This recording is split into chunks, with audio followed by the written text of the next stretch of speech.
warahmatullahi wabarakatuh.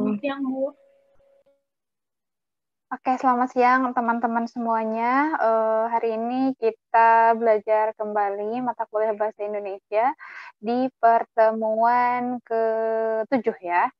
Nah, oleh karena itu berarti minggu depan teman-teman sudah mulai UTS ya, sekitar 2 minggu ya biasanya UTS itu ya, seminggu atau 2 minggu gitu ya. Nah, untuk visi-visinya sudah saya sampaikan bahwa UTS-nya adalah pilihan ganda, kemudian ada studi kasusnya, jadi teman-teman tetap harus perhatikan. Ya, memang open book ya, jadi mungkin nanti tidak ada waktu untuk untuk membuka buku, tidak ada waktu karena waktunya sesuai dengan jam yang sudah ditentukan. Bentar. Karena waktunya sesuai dengan jam yang sudah ditentukan, oleh karena itu teman-teman harus tetap bersiap-siap belajar dulu dari sekarang. Nah, yang dipelajarinya, kenapa? Nah, yang dipelajarinya dari materi-materi dari pertemuan pertama sampai pertemuan hari ini. Nah, oleh karena itu pelajari juga soal-soal latihan. Kemudian saya juga nanti akan kirimkan ya kunci jawaban untuk latihan-latihan saya buat dulu. Ada beberapa yang sudah saya buat, nanti saya kirimkan. Ya. Nah, begitu untuk materi hari ini paragraf. Saya kira paragraf cukup mudah ya dari beberapa materi yang telah kita pelajari sebelumnya. Menurut teman-teman setelah dibaca dari semalam ya, saya kira saya sudah kirimkan materinya. Kira-kira bisa dipahami tidak materinya? Kesulitannya apa di dalam paragraf ini? Materi paragraf ini kesulitannya apa?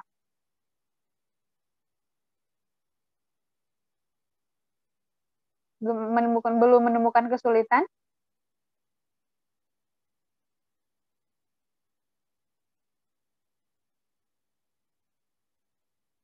Mudah ya? Sepertinya masih belum, Bu. Sepertinya masih belum, dan memang mudah ya materinya ya, dibanding dengan materi sebelumnya. Oke, kalau belum ya sudah, saya akan jelaskan sekilas saja. Maksudnya intinya apa sih sebenarnya di dalam paragraf itu, saya akan share materi ke teman-teman. Nah, tapi sudah dibaca belum materinya? Sudah, Bu. Sudah, ya. Dayat, sekalian nanti tolong fotokan ya Dayat ya. Ada Hidayat? Adanya Bu. Nah, saya ini ya, saya share materinya sebentar.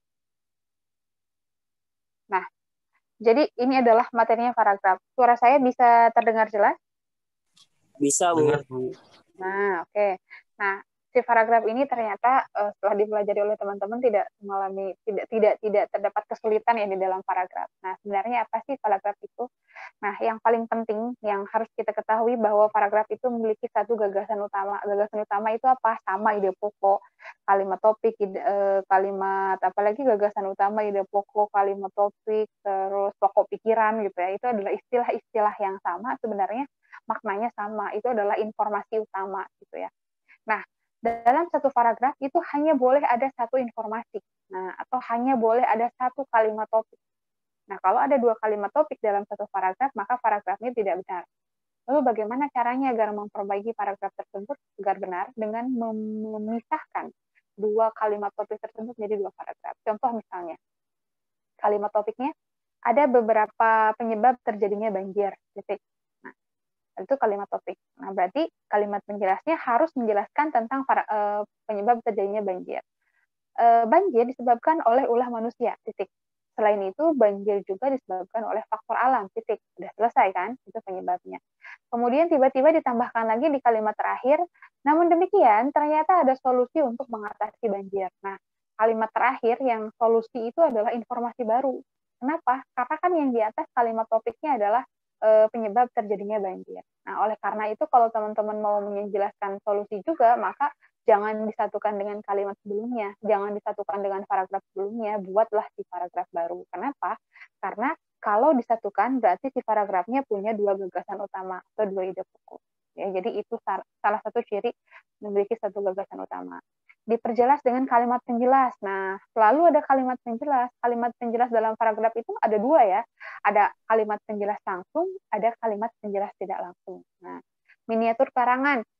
Apa sih miniatur karangan itu? Jadi ketika teman-teman membuat karangan ya seperti itu juga gitu. Caranya bahwa kalimat topiknya apa, inti yang akan disampaikannya apa. Nah, si intinya itu diperjelas dengan beberapa kalimat penjelas. Kemudian format merenggang atau menjorok dengan 7 ketukan ke dalam. Nah, kalau misalnya sudah jadi paragraf, berarti harus masuk 7 ketukan ke dalam. Minimal berapa sih? Berapa kalimat? Minimal itu 3 kalimat. 1 kalimat topik, 2 kalimat penjelas. Ya. Jadi kalau misalnya apa namanya? Si paragraf itu hanya 1 kalimat panjang, misalnya kalimat majmuk, ya, majmuk bertingkat atau majmuk setara yang panjang sekali, itu kan tetap aja itu bukan paragraf, itu adalah kalimat. Gitu. Ingat ya. Jadi ciri kalimat kan diakhiri dengan tanda titik. Jadi kalau misalnya satu paragraf sudah kalau ada kalimat, kalau ada informasi yang ternyata sudah masuk menjorok ke dalam, kemudian ternyata itu adalah satu kalimat, tapi sudah ada menjorok ke dalamnya gitu 7 ketukan, maka itu berarti tidak tepat. Kenapa? Karena kan yang format merenggang itu adalah paragraf. Sedangkan ciri utama paragraf minimal terdiri dari 3 kalimat. Nah, harusnya kalimat topiknya 1, kalimat penjelasnya minimal 2. Maksimalnya 2 ya.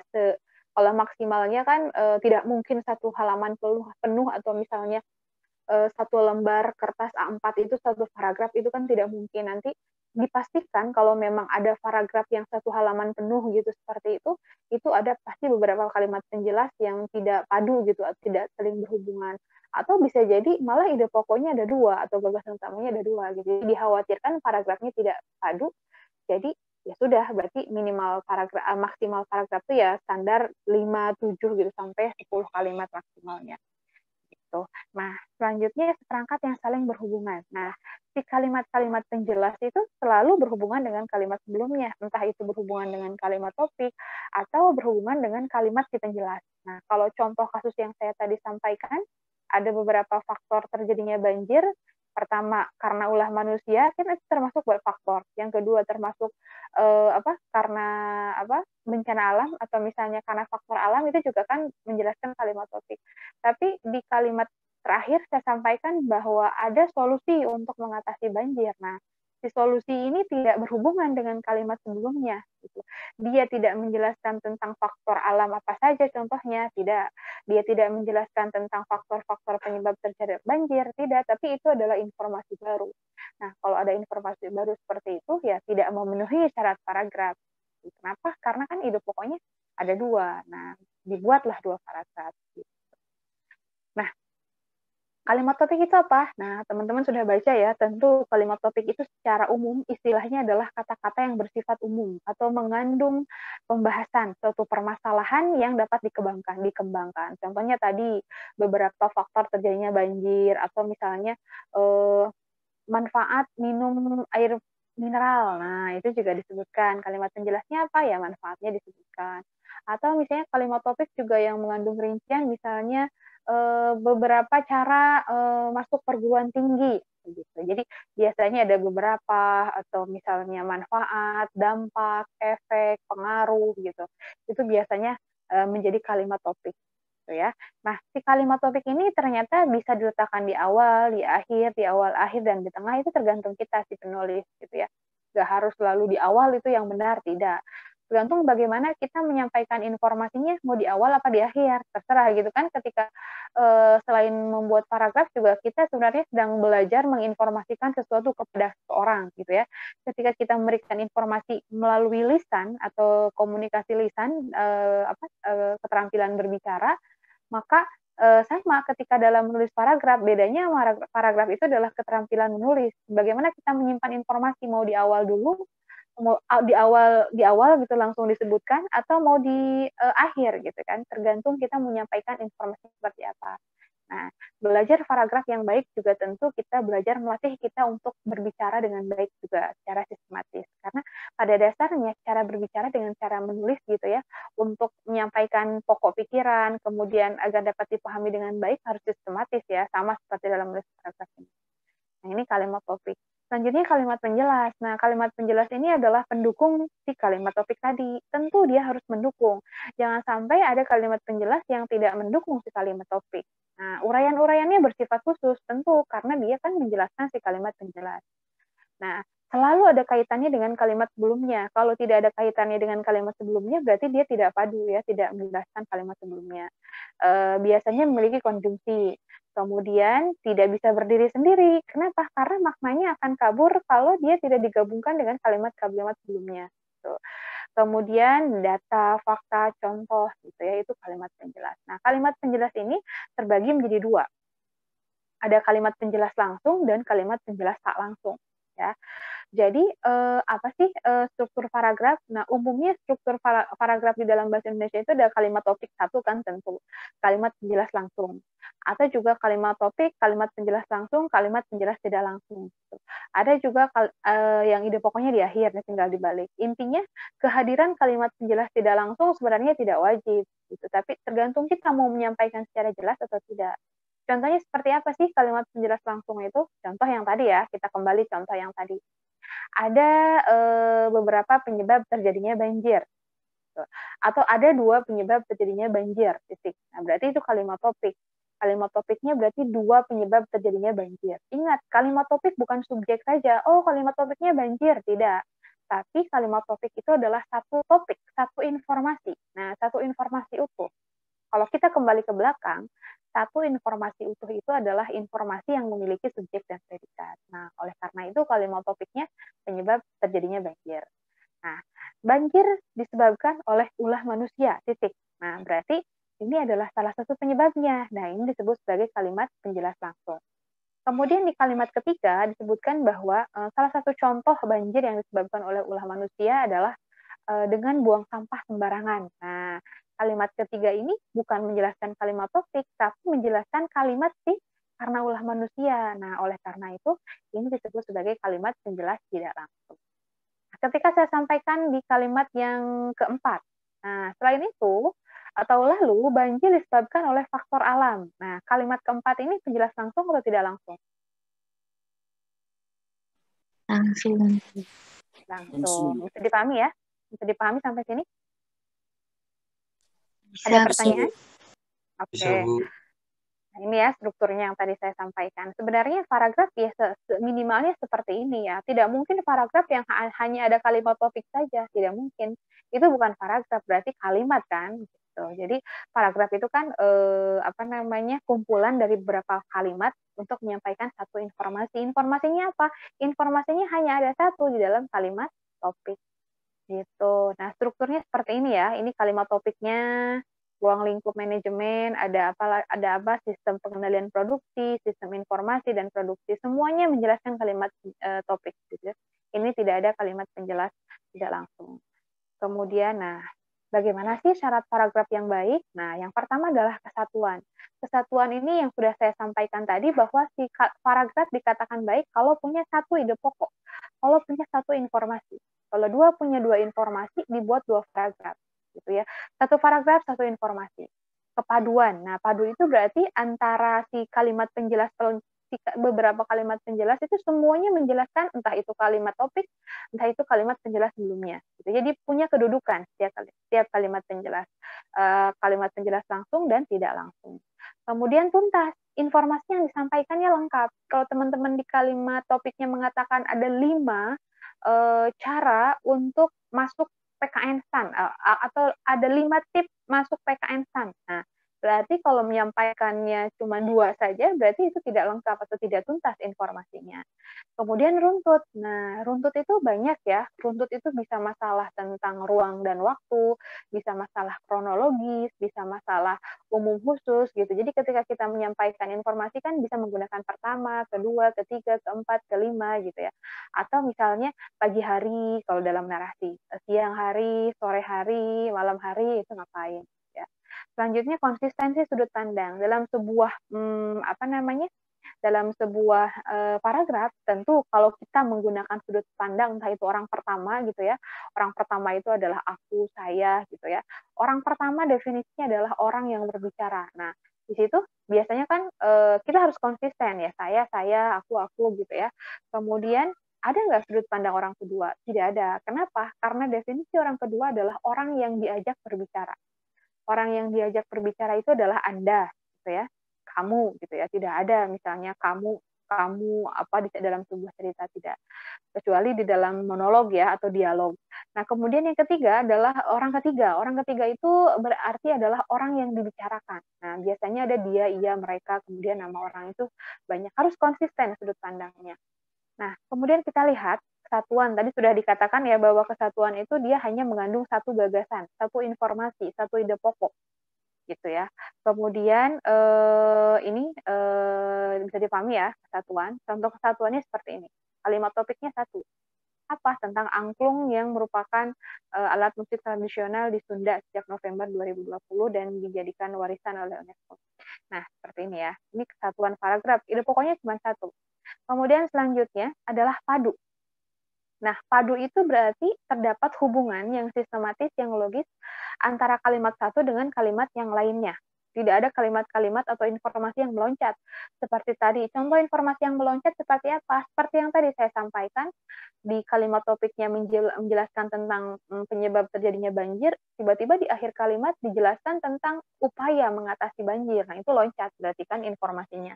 Harusnya kalau seperti itu tadi dibuat 2 paragraf. Nah, keserasian hubungan antar kalimat, kemudian jalinan antar kalimat, hubungan antar kalimat itu menggunakan alat kohesi. Alat kohesi itu nanti kita bahas. Kemudian ada kalimatnya paralel, sejajar, dan berkaitan dengan satu sama lain. Nah, ini dia alat kohesi. Alat kohesi ini adalah alat-alat yang digunakan untuk menyambungkan kalimat satu dengan kalimat yang lainnya. Nah, biasanya untuk menyambungkan beberapa kalimat penjelas. Ada referensi, pengacuan, ada substitusi, kemudian ada konjungsi gitu. Alat kohesi leksikal itu ada repetisi kan, pengulangan, kemudian sinonim, antonim, hiponim itu umum khusus, meronim gitu ya. Nah, kita lihat yang ini. Nah, ini adalah referensi. Nah, tadi kan ada referensi ya, alat kohesi itu adalah mengacu yang mengacu. Nah, biasanya ia, mereka, nya gitu. Tentu dalam satu kalimat penjelas itu kan ada kemudian nya, rumahnya. Nah, nya itu mengacu ke kalimat sebelumnya. Oleh karena itu kalau ada kata-kata di dalam satu kalimat ada nya, berarti itu bukan kalimat topiknya gitu ya. Itu adalah kalimat penjelas. Nah, oleh karena itu dia tidak bisa berdiri sendiri karena mengacu ke kalimat sebelumnya. Kemudian selanjutnya ada substitusi. Nah, substitusi ini adalah penyulihan. Tadi misalnya Kiai Haji Abdurrahman Wahid disulih dengan Gus Dur. Nah, Gus Dur itu siapa? Atau Presiden RI keempat itu siapa ya? Abdurrahman Wahid gitu. Atau Bandung dengan Kota Kembang. Kota Kembang itu apa? Bandung gitu. Itu substitusi. Mengacu kepada kalimat sebelumnya atau kata sebelumnya. Kemudian konjungsi. Nah, ini kata penghubung digunakan untuk menyambungkan antara yang satu kalimat satu dengan kalimat yang lainnya. Kalau misalnya teman-teman membuat paragraf ini ya, misalnya apa ya, prosedur kan, pertama, kedua, lalu selanjutnya, setelah itu gitu ya, itu juga digunakan. Nah, kita lihat lanjutannya. Ini juga masih konjungsi. Nah, ini digunakan dalam si kalimat penjelas tadi. Nah, kita lihat contoh kepaduan. Kenapa si paragraf ini padu? Karena di sini ada referensi, kemudian ada apa namanya substitusi, kemudian ada konjungsi. Nah, ide pokoknya apa? Kita lihat dulu. Ide pokoknya adalah Messi, bintang Barcelona memiliki segudang prestasi. Nah, berarti kalimat penjelasnya harus menjelaskan tentang segudang prestasi yang dimiliki Messi. Jangan menjelaskan yang lain-lain. Nah, kalimat penjelas yang pertama itu kan 5 gelar trofi yang paling dinanti pemain dunia sudah berhasil dimenangkan. Satu, berarti itu juga termasuk prestasi. Kemudian penjelas yang kedua juga memenangkan 9 gelar La Liga, 4 trofi, itu juga prestasi. Bahkan Messi menjadi pencetak gol terbanyak, itu juga prestasi. Kemudian suami Antonella itu juga rekor Liga Champions, itu juga prestasi. Menyamai rekor 14 gol, itu juga prestasi. Jadi kalau dilihat secara sekilas, semua kalimat penjelasnya adalah kalimat penjelas langsung. Nah, mana yang bagian substitusi? Coba, mana yang bagian substitusi?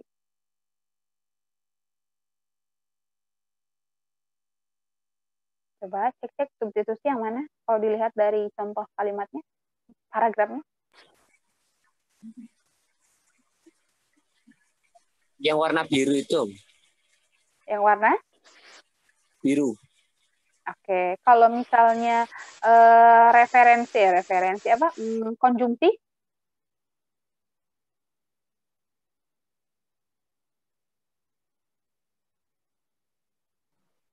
Konjungsinya mana? Konjungsinya bahkan gitu ya di situ.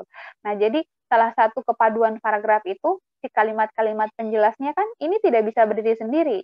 Ya, bintang timnas Argentina itu, nah itu juga kan sebenarnya adalah mengacu kepada kalimat sebelumnya. Kalau tiba-tiba si kalimat ini kita pisahkan saja dari kalimat topiknya yang di atas yang memiliki segudang prestasi, dia tidak berdiri sendiri. Karena apa? Karena itu dia tidak tidak bisa berdiri sendiri kan. Maksudnya itu itunya ke kalimat yang mana? Tentu dia menjelaskan kalimat sebelumnya. Gitu. Jadi itu contoh kepaduan. Lengkap. Nah, lengkap tadi sudah saya sampaikan bahwa informasinya harus tuntas. Kalau teman-teman mengatakan 5 cara masuk lolos trik untuk masuk PKN STAN, tapi menjelaskannya hanya 2, berarti informasinya tidak lengkap. Kemudian ini contohnya ya. Kemudian selanjutnya adalah runtut. Nah, runtut ini uraiannya yang sistematis. Nah, kalau kita seperti naik tangga, misalnya anak tangga kan sistematis. Step 1, 2, 3, 4, 5 gitu ya. Baik dimulai dari yang negatif ke arah positif maupun sebaliknya. Itu tergantung bagaimana kita menanggapinya. Gitu. Kalau teman-teman mengatakan di dalam kalimat topiknya ada ada beberapa dampak negatif dan positif gadget titik. Nah, berarti kalau runtut ya udah dan dampak negatifnya dulu apa, kemudian positifnya gitu. Tapi kalau kalimat topiknya ada dampak positif dari gadget ya sudah berarti kalimat penjelasnya hanya positif saja gitu ya. Nah, runtut ini banyak ya modelnya gitu ya. Ada yang tempatnya, ada urutan tempat kan bisa di depan, di kiri, di belakang, di atas, di bawah gitu ya. Kemudian ada urutan waktu, khusus umum, apresiatif gitu ya. Apresiatif seperti tadi misalnya positif negatif, sebab akibat, tanya jawab dan sebagainya. Ini harus tentu. Selanjutnya ini adalah contoh keruntutan, ini sepertinya urutan tempat ya, di tengah, kemudian dari belakang gitu ya, itu contoh runtut. Nah, sekarang selanjutnya konsistensi sudut pandang. Nah, ketika kita menggunakan sudut pandang dalam satu paragraf, tentu kita harus konsisten. Nah, ketika di awal kita menggunakan sudut pandang orang pertama, jangan sampai di tengah-tengah misalnya menggunakan sudut pandang orang ketiga. Nah, apalagi ketika menulis teks berita atau misalnya esai dan lain sebagainya. Meski di dalam karya tulis ilmiah kan kadang sudut pandangnya dilesatkan gitu atau sedikit dihilangkan, seperti jarang sekali di dalam KTTA atau skripsi atau tesis itu digunakan kata saya, biasanya penulis gitu ya, kemudian ditulis gitu, dipasifkan kata-katanya. Tapi kalau misalnya teman-teman menulis paragrafnya adalah narasi, cerita, nah sudut pandang orang pertama, orang kedua itu selalu jelas gitu ya. Nah, tapi kadang-kadang juga ada di dalam narasi itu adalah campuran ya antara sudut pandang orang pertama dan pengamat gitu. Artinya di awal dia menceritakan tentang aku, si tokoh utamanya, tentang dirinya, dia menceritakan aku tuh kenapa gitu, konflik aku apa, tapi nanti di tengah-tengah kalimat atau di tengah-tengah cerita dia akan menceritakan orang lain, misalnya presisinya setelah aku itu aku punya teman namanya misalnya Ridwan. Nah, Ridwan adalah sahabat aku, kemudian dia menceritakan tentang Ridwan setahunya dia. Oleh karena itu si sudut pandangnya bisa berganti dari orang pertama menjadi pengamat. Gitu. Pengamat itu apa sih? Sudut pandang orang ketiga sebenarnya. Kan orang ketiga itu ada 2 jenisnya. Orang ketiga serba tahu dan orang ketiga pengamat. Tapi biasanya kalau dalam koran, kalau dalam artikel ilmiah populer, itu sudut pandangnya biasanya menggunakan orang ketiga atau orang pertama gitu ya. Jarang sekali dicampur. Kalau dicampur biasanya yaitu dalam cerita atau dalam narasi. Nah, ini contohnya ya. Sebagai seorang guru, kita perlu meningkatkan kualitas pembelajaran. Nah, terkait keterbatasan media. Nah, ini juga kita ya. Jangan sampai di sini mereka dapat mengatasinya dengan membuat media sederhana. Oleh karena itu berarti si penulis di sini memposisikan dia juga seperti itu. Kan bedanya kita sama kami, gitu. Bedanya apa? Apa bedanya kita sama kami?